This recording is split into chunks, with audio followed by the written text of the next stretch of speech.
Hi வணக்கம். வாங்க. காலையில் எந்திரிச்சதே கோலத்தை போடணும், அதுதான் நம்ம வேலை. இந்தியாவில் அப்படி கண்டுபிடிச்சிருக்காங்க. அது ரொம்ப ரொம்ப நல்லது தான், தப்பு ஒன்றும் இல்லை.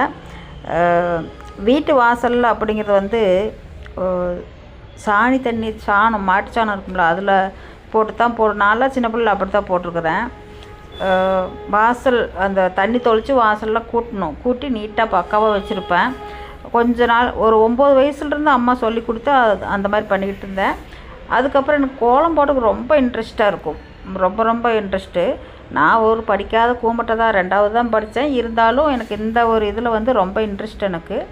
அதனால் அப்போ அந்த காலகட்டத்தில் இந்த மாதிரி கோலப்பொடியெல்லாம் வாங்குறதுக்கு எங்களுக்கு விவசாயம், அப்பா அவங்க விவசாயனால எனக்கு அது எதுவும் செட் ஆகுது, கிடைக்காது. கோலப்பொடியெல்லாம் விற்கிறதில்ல இல்லை. அப்போ ஒரு கல் இருக்கும், கோலப்பொடிக்குன்னே தனியாக ஒரு கல் இருக்கும்.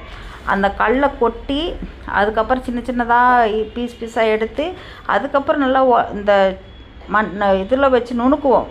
அம்மிக்கல் இருக்கும் பாருங்கள், அதில் வச்சு நல்லா மாவு மாதிரி நுணுக்கி சால்ட்டையில் போட்டு சளிச்சு அதுக்கப்புறம் நான் கோலப்பொடி தயாரித்து கோலம் போடுவோம். நான் என்ன பண்ணுவேன் தெரியுங்களா, அந்த இன்ட்ரெஸ்ட்னால எங்கள் அம்மா நேரத்துலேயே எழுந்திரிச்சி, விவசாயத்தினால நேரத்துலேயே எழுந்திரிச்செல்லாம் சமையல்லாம் பண்ணிவிட்டு எல்லா வேலையும் முடிக்கிறது.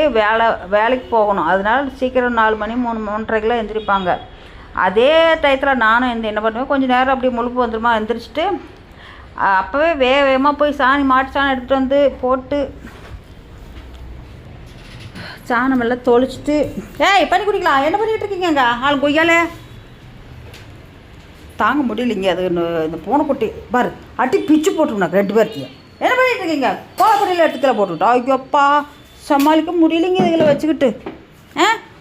இங்கே பாரு உங்களையா என்ன பண்ணுறது, டேய் உயாலே சமாளிக்க முடியலைங்க இதுங்களா. ஆமாம் இருக்க முடியல. அண்ணன் அட்டனை மரம் அத்தனையும் பண்ணிக்கிட்டு இருக்கீங்க. இதில் பேசி ஒரு புட்டக்கா கோலம் போட்டு வாய்ஸ் கொடுத்து போடலான்னா இது பேசுறதுக்காக விட்டுருக்கு பாருங்க. கலர் பொடியெல்லாம் கீழே தள்ளி எப்படி பண்ணணுமோ எல்லாம் பண்ணி வச்சுருக்குது. அப்படி பாரு விட்டுக்கலாம். ஏன் இப்படி பண்ணுறீங்க? குசும்பு. நேற்று 2 அக்கா போயிட்டாங்க, ஒரு பொண்ணுக்கு பிடிச்சி கொடுத்துட்டேன். பிச்சு நீ உன் பிள்ளை கரெக்டாக வச்சுக்கோ. ஏன் இப்படி பண்ணுறீங்க? ஒரு நாளைக்கு சொன்னால் உனக்கு புரிய மாட்டேங்குது. கந்தசாமி ராமாதாள் திட்டுற மாதிரி உங்களையும் திட்ட வேண்டியதாக இருக்குது. தாலியே திட்டினாத்தே நான் உங்களுக்குலாம் தெரியும். இங்கிட்டு வாங்கிக்கிட்டு 2 பேரும் அட்டகாசம் பண்ணுறாங்க, அலும்பு பண்ணுறாங்க. என்னால் செய்ய முடியலைங்க ஒன்றுமே. ரொம்ப அட்டகாசம் பண்ணிகிட்டு இருக்காங்க. போடி வாங்கிட்டு கோலம் போட்டு காலையில் ஒரு கோலம் போட்டு நல்லா பினிஷ் பண்ணி முடிக்கிற நேரத்தில் சலார்னு விழுந்து பாருங்க. அந்த குட்டி ஒன்று மொத்தம் பினிஷ் ஆயிடுச்சு. கோலம் ரொம்ப சூப்பராக பண்ணிட்டாங்க. அட்டகாசம் பிடிச்சது. பிச்சு இந்த மாதிரி அழகாக கலர் கொடுத்து இது பார்த்துக்கோங்க. சேவை நான் எப்படி போடணும் அந்த மாதிரி ஈஸியாக இது கலர்லாம் வாங்கி உடனே போட வேண்டாம்.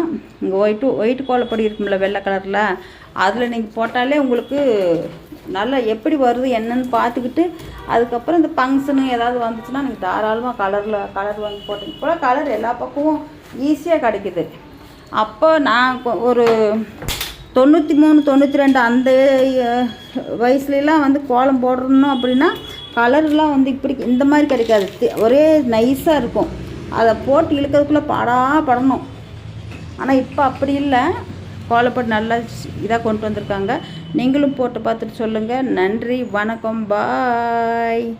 சப்ஸ்கிரைப் பண்ணிக்கோங்க ப்ளீஸ்.